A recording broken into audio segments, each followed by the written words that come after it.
Welcome to the Artwork of You, the podcast where your life is the canvas and you are the masterpiece. I'm your host, Lori Gouhin, and together we'll explore creativity, self-awareness, mindset, goal strategy, and the importance of accountability so that you can paint your life's portrait with confidence and ease.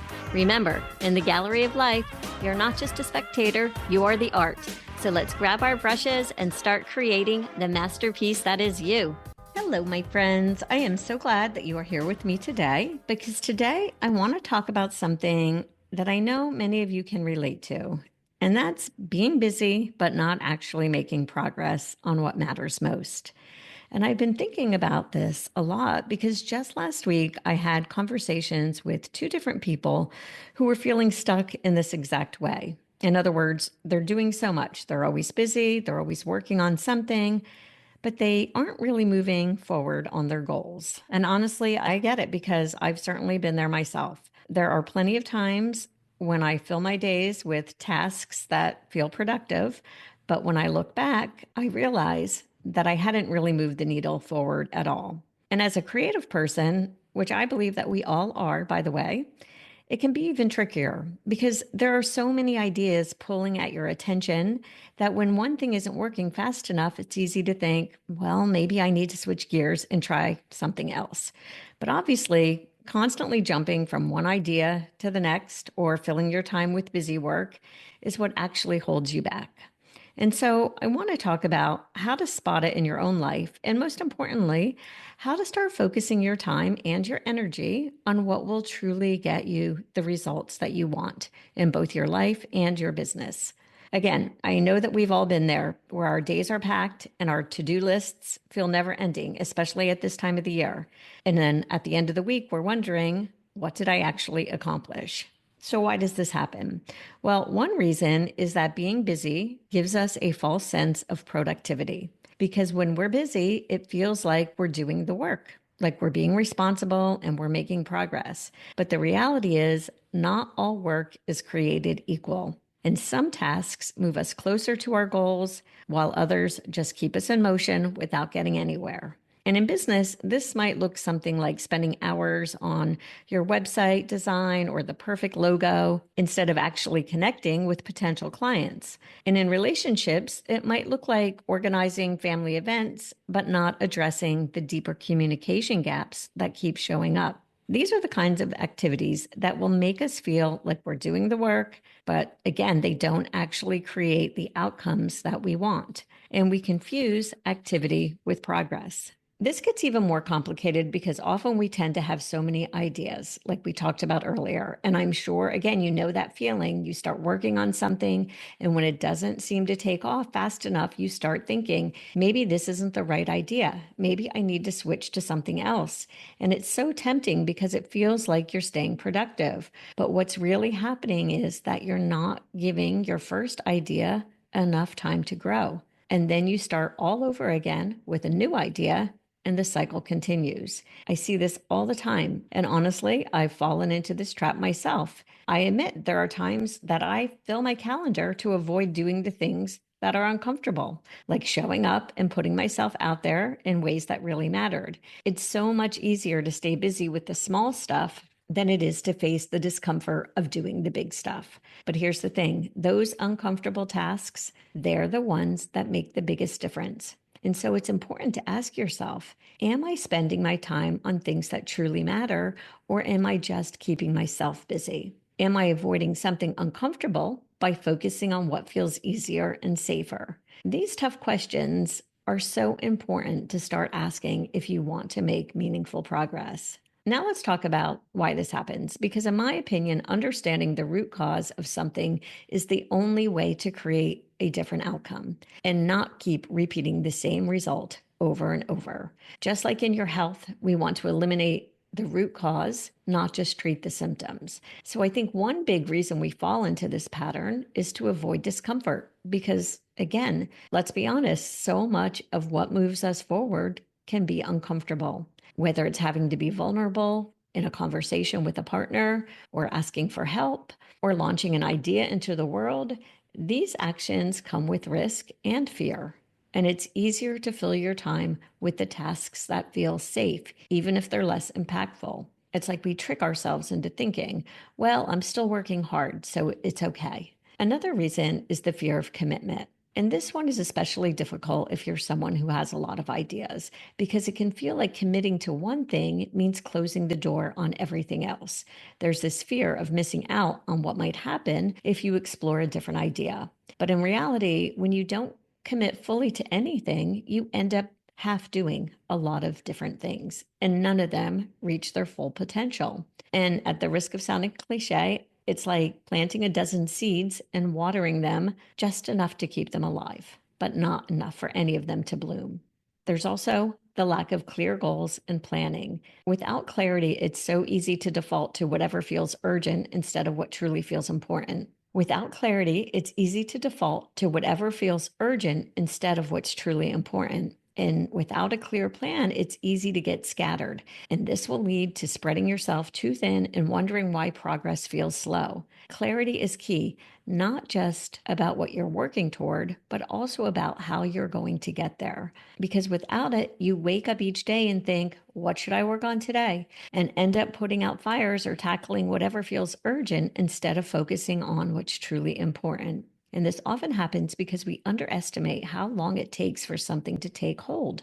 Whether it's a new business or even a shift in how we approach a relationship, we expect instant results. And when we don't see them, we think, this isn't working and move on to the next thing. But often the problem isn't the idea, it's that we didn't stick with it long enough for people to notice or for the work to pay off. And the good news is, once you recognize what's causing this behavior, you can start making changes. And that's exactly what we'll talk about next, how to shift from being busy to being truly productive. It's not about doing more, it's about doing what matters most. So, first, identify your true priorities. What are the specific actions that will create meaningful progress for you? In relationships, this might mean carving out intentional time to talk about shared goals or addressing unresolved issues rather than focusing solely on day-to-day logistics or surface level conversations. And in business, it's likely tied to outreach, to creation, or refining what you've already started instead of jumping into something new.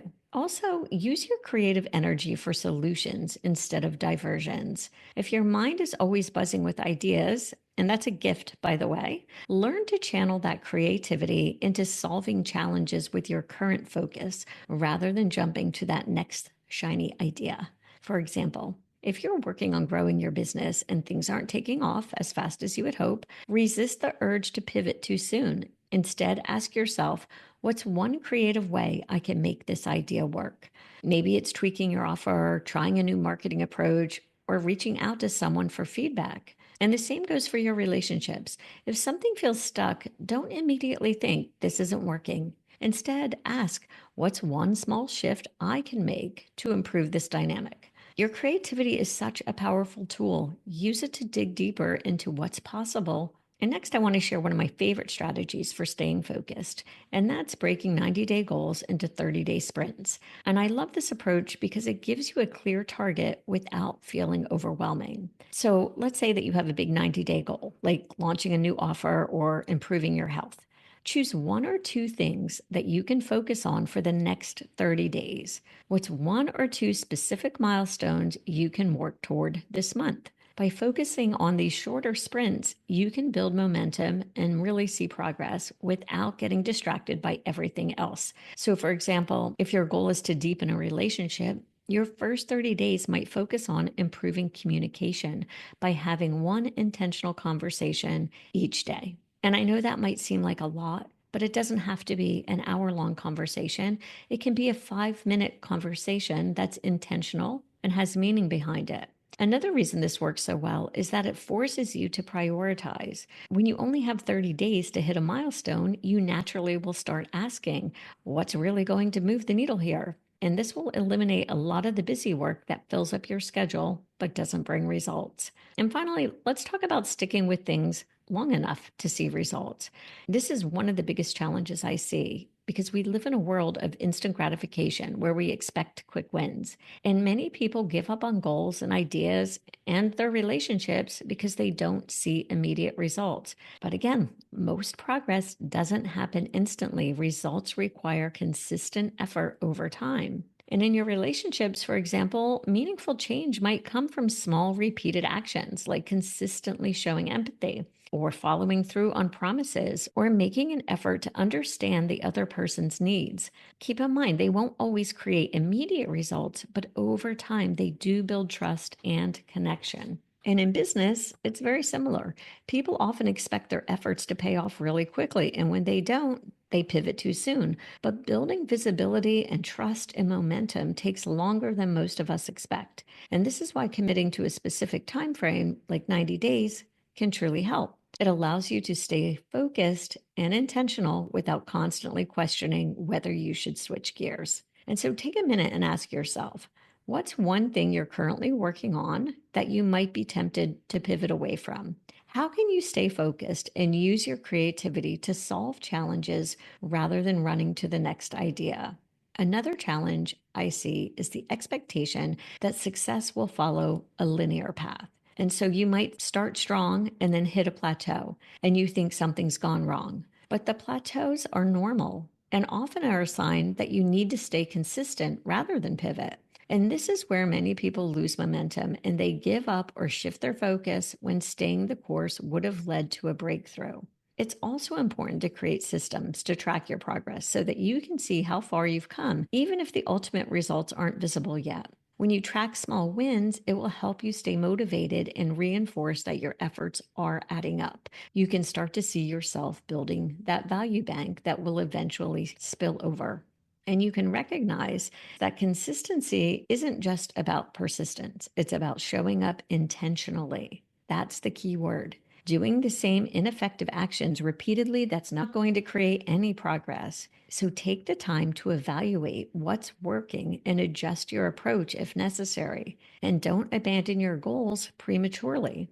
And finally, one of the most overlooked strategies is to build in accountability. Because when you're the only person keeping track of your progress, it's easier to let things slide. Find someone who can hold you accountable, whether that's a coach, a mentor, or even a friend. Knowing that someone else is checking in on your progress can make a huge difference in staying committed. I did a whole episode last week on accountability. So if you haven't listened to episode 59 yet, I highly recommend that you do. I understand it's easy to get discouraged when your progress feels slow, but that's often when you need to lean in the most. Remind yourself why you started and trust the process. So to wrap it up, I want you to take a moment to think about the patterns in your own life. Are you busy or are you focused? Are you chasing that feeling of being productive, or are you doing the work that truly moves you closer to your goals? It's very easy to confuse being busy with progress, but the truth is, no one else can make this distinction for you. You have to be willing to slow down and ask yourself the hard questions. What do I really want to achieve? What am I willing to stay with, even when it's uncomfortable, even when it's uncertain, and even when it takes longer than I would like? Remember, your time and energy are finite. The way you use them reflects your values and priorities. If you find yourself pulled in 100 different directions, it's not because you don't have enough time. It's because you haven't decided where your time is best spent. That decision is where your power lies. If there's one thing I hope that you take away from this episode, it's this. You don't need more ideas, more projects, more things on your plate. What you need is a clear focus and the discipline to see it through. When you learn to trust the process, when you stick with the hard and sometimes slow work of building something meaningful, that's when you'll start to see real progress. And so here's my challenge to you. Pick one thing, just one, and commit to it for the next 30 days. Put aside everything else that's pulling at your attention, show up for it fully and intentionally, and then see what happens when you give your focus the time it deserves. And if this is something you're struggling with, my goodness, you are definitely not alone. This is not about being perfect. It's about being willing to do the uncomfortable work of choosing what matters most. And if this resonates with you, I would love to hear your thoughts. What are you committing to over the next 30 days? Please reach out and let me know. And if you would like a coach and mentor to guide you through this, then my one-to-one personalized coaching might be just what you need. Let's have a conversation to see how I can support you. That's a wrap for today, my friends. Thank you for sharing your time with me. And remember to show up in your life like the masterpiece you are, because you are the artwork. Please subscribe and leave a 5-star review. Have a fabulous day.